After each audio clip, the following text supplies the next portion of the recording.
1944. Rome was free, liberated after 21 years of fascist rule. The Allied Fifth Army entered the Eternal City from the south, acclaimed by cheering multitudes.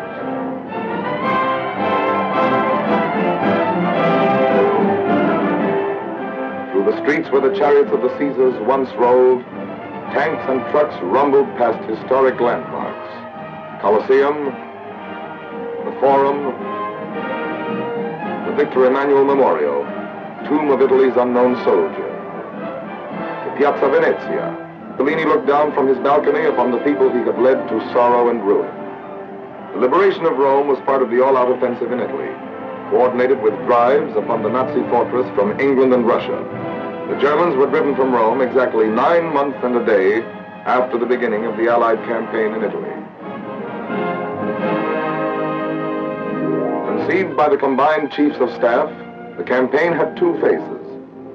In phase one, we sought to achieve certain preliminary objectives with a limited amount of troops and equipment. What were these of phase one? Most important of all was securing complete control of the Mediterranean. Even after clearing the Axis out of North Africa and overrunning Sicily in 38 days, our shipping was still threatened by Axis air attacks from the Italian mainland. Our second objective, to exploit Mussolini's overthrow by knocking Italy out of the war. Our third objective was to capture the main Nazi airfields at Foggia.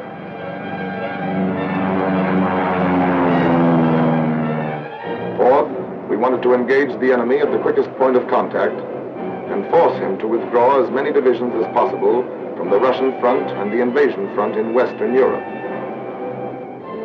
Phase one of the Italian campaign began on September 3rd, 1943, when the British Eighth Army at Messina, under General Montgomery, pushed across the narrow straits toward Calabria from the toe of the boot.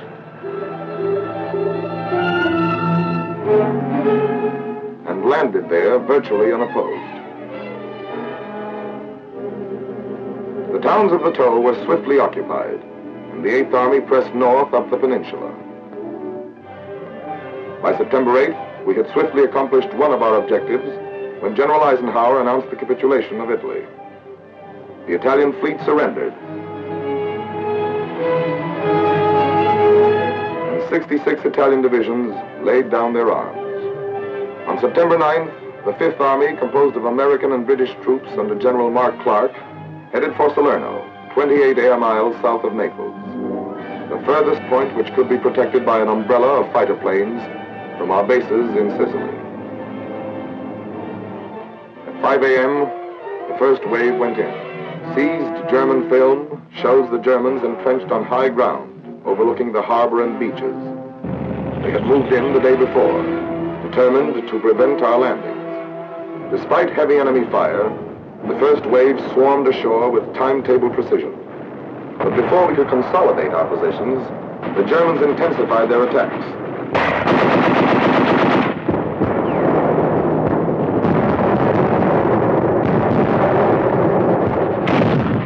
88mm guns slowed up our landings and imperiled the entire beachhead operation.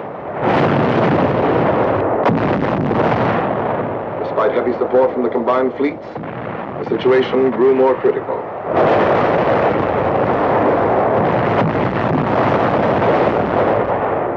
The Luftwaffe was thrown into the struggle in great numbers, seriously hampering the landing of additional troops and equipment.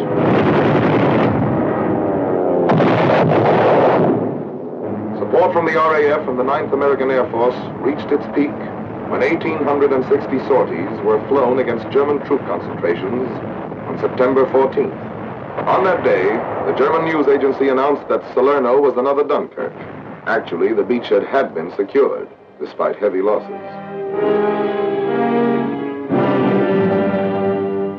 Meanwhile, the Eighth Army was pressing north. On September 16th, patrols of the 8th and 5th made contact. The 8th was a threat to the German left flank, while the 5th Army counterattacked from the beachhead.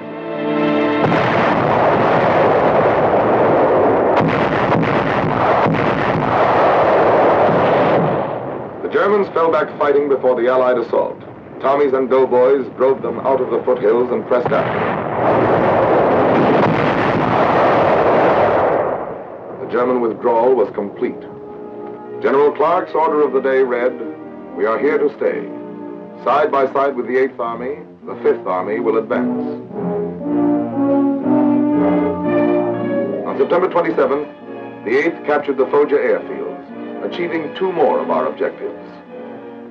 Our Mediterranean shipping was now relatively safe from air attack, and from Foggia we could bomb southern Germany and the Balkans. As the Russian armies advanced, we could operate in close support with them, bombing rail junctions and military installations in the German rear.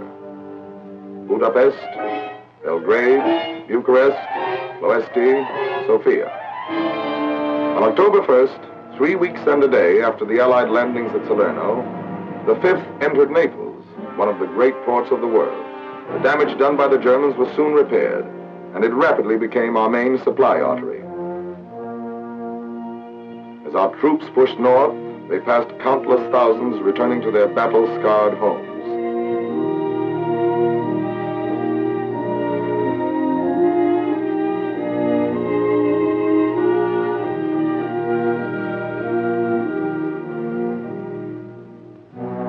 This was once a farmhouse near Francolizi. The farmer had refused to give up his livestock to feed German engineers. He and his family were locked into the house, and a charge of explosives was set off in the cellar. It was a family of 5.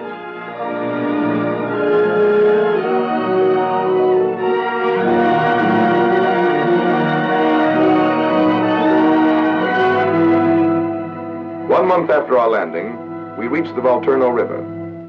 There, the campaign became a battle of rivers and mountains, fought through autumn torrents, wind and rain.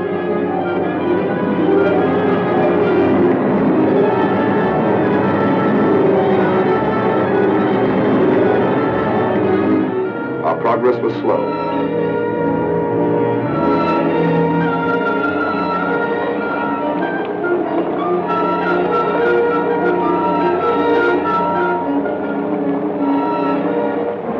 Advance units sometimes clung to their rain-soaked positions for 30 days without relief.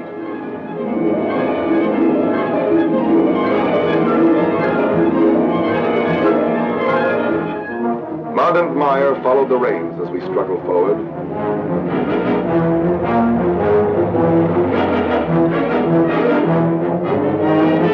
Throughout the centuries, there have been hundreds of wars in Italy, but only once has it been conquered through these mountains. Winter brought snow, ice, and freezing temperatures.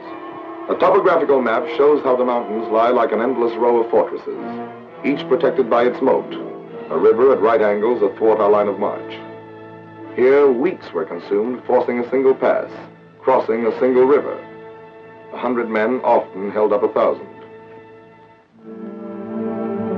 Let us see on this typical situation how the Germans defended a pass and the methods we used to capture it. Beyond the demolished bridges, the Germans laid minefields and emplaced machine guns and anti-tank guns to cover the minefields and bridgehead. Further back, they built pillboxes and concealed artillery just over the crest of the mountains. To take a position like this, we first had to lay down a tremendous artillery barrage. Behind this, our infantry had to swim the river at night, clear a way through the minefield, and put the machine guns and anti-tank guns out of action. Only then could pontoon bridges be put down and our artillery brought across. Then, as our guns went to work on the pillboxes and on the enemy artillery in the mountains, the infantry captured the pass by working around the enemy's flank, storming the pillboxes from side and rear, and silencing them with grenades and flamethrowers. Much of the time, the going was too steep for vehicles, and muscle and mule took over. Supplies were brought through over precarious trails. In the east, the 8th Army fought its way through the Sangro Valley. Their attack on Ortona was met by determined Nazi resistance. Powered by tanks, the Germans counterattacked desperately. For 18 days, tank battles and hand-to-hand infantry fighting raged through the streets.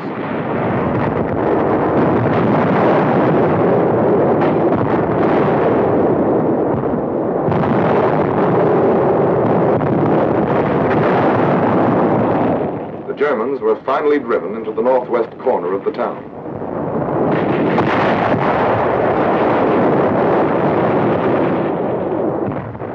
Outfought, exhausted, the enemy pulled out. The 8th pressed after them. The tide of battle swept over Ortona and left it in its wake.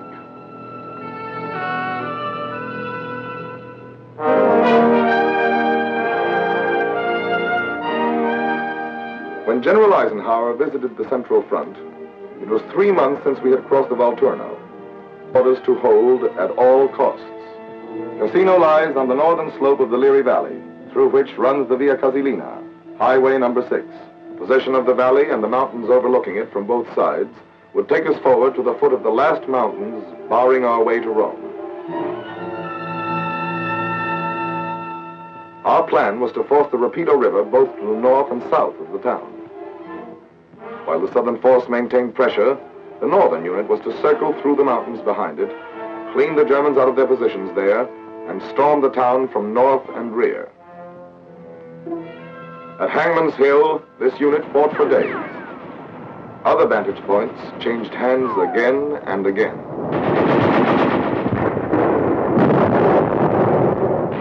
Finally, another force which had crossed the Rapido from the south fought its way into 1/3 of the town. There, superb enemy resistance turned the battle into a stalemate.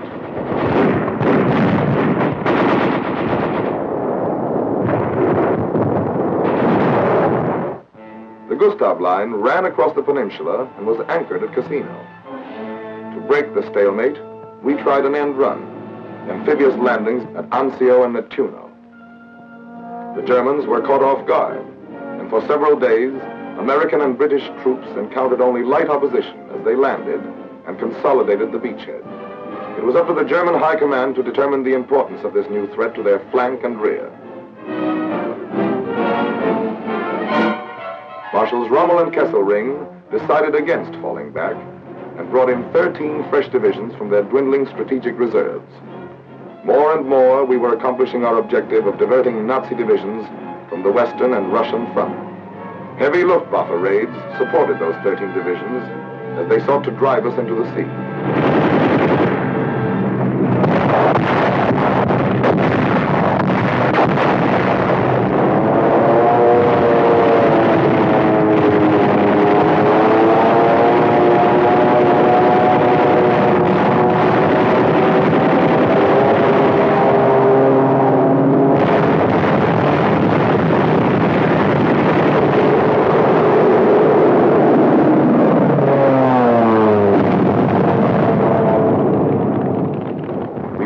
Three powerful German attacks, holding the 100 square miles of beachhead area with innumerable small infantry fights,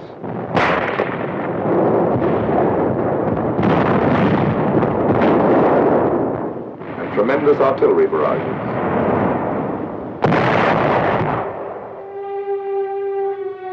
We paid a heavy price to hold the Anzio beachhead in casualties and in men captured by the enemy, shown in these Nazi films.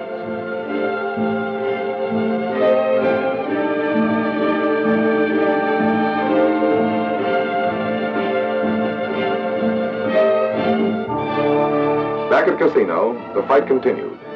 The Germans held an obvious advantage by their occupation of the Benedictine Abbey above the town. They were asked to abandon it and refused. We had no alternative but to bomb the abbey to save soldiers' lives.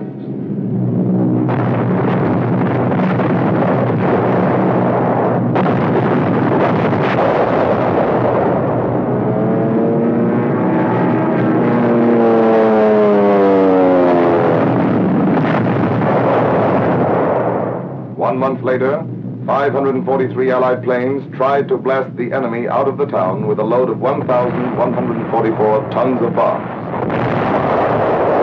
The Germans took cover in caves and tunnels.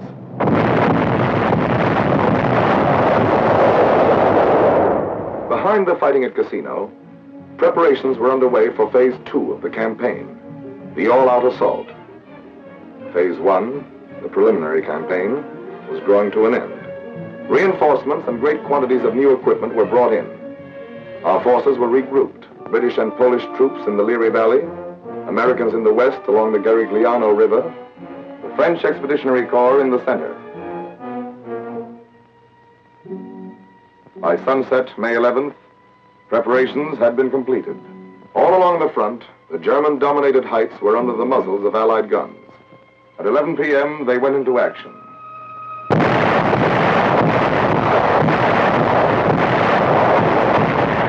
By dawn, the big push was well underway. General Alexander, commander of the Allied forces in Italy, told his troops that to them had fallen the honor of striking the first blow in the great final invasion of Fortress Germany.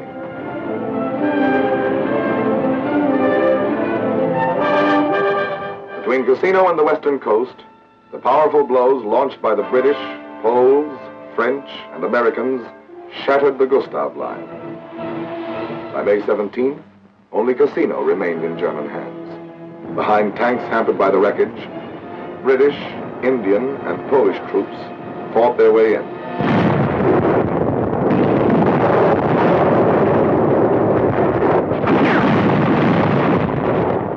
On May 18th, Cassino fell, and the Gustav Line had ceased to exist. Prisoners were brought in on every sector of the front.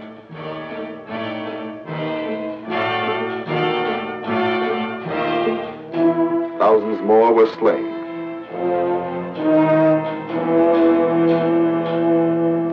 The men who were taken alive were beaten, exhausted, hopeless.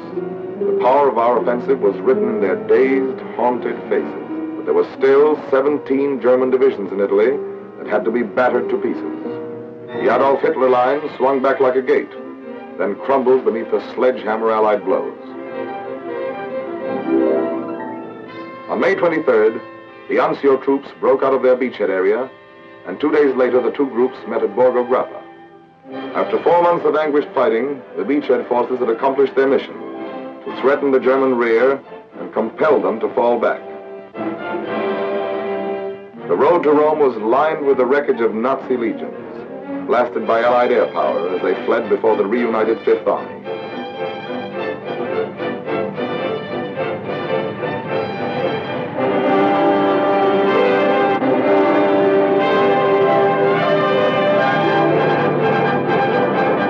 In 12 days, the mounting fury of the Allied drive threw the Nazis back to the outskirts of Rome. Films taken by Italian anti-fascists show the evacuation of Rome, one of the greatest blows of the war to Nazi prestige. The streets were deserted as the Nazis left.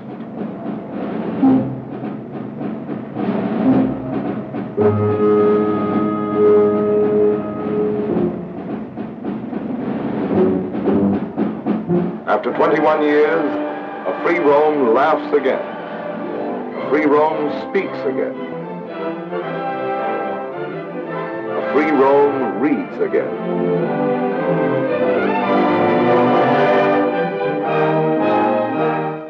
A free Rome assembles in the Piazza San Pietro to receive the Pope's blessing.